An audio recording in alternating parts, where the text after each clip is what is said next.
ઘરે બેઠા બેઠા કંટાળો જતો હતો. ભાઈને કીધું ચાલ નકલી આંટો મારી આવ્યો. તો ગાડીમાં પુરાવી દીધું પેટ્રોલ ને પેટ્રોલ પૂરાને પાછા નીકળી જવા માટે. તો એમાં આજ ઋષિ પાછા પછી ઋષિ પાછામાં પબ્લિક ફૂલ હોય છે. પીપળિયા પહોંચ્યા ગાડીમાં ધુઆ નીકળ્યો. મેં કીધું ભડકો ન થાય. આગળ ગયા તો બસ પછી સાઈડ નહોતી કાપતી ને ધૂળ બહુ ઉડતી. ધૂળ ઉડીને તો બહુ આંખમાં ગરી ગયા. પણ દેખાતો બંધ થયું. ગાડી થોડીક વાર સાઈડમાં ઊભી રાખવી પડે એમાં.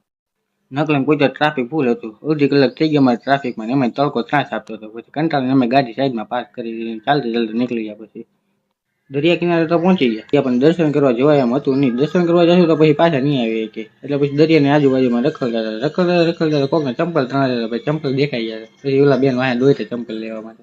થોડીક વાર દરિયો આખો ભરાઈ ગયો. પોલીસ વાળા બધાને કાઢવા આવ્યા છે. આખા સફેદ ટી-શર્ટમાં દેખાય છે બધા પોલીસ વાળા છે. કોઈને દરિયામાં નાવા ન દીધા. દરિયામાં ન નાવા જાય પછી આપણે દરિયા શું કરો? આપણે પછી ભાઈએ ઘર બાજુ. પછી બધું પબ્લિક કંટાળીને ઘર બાજુ ભાઈ ગયું. જોવો તમે કેટલું પબ્લિક પાછું જવા માંડ્યું.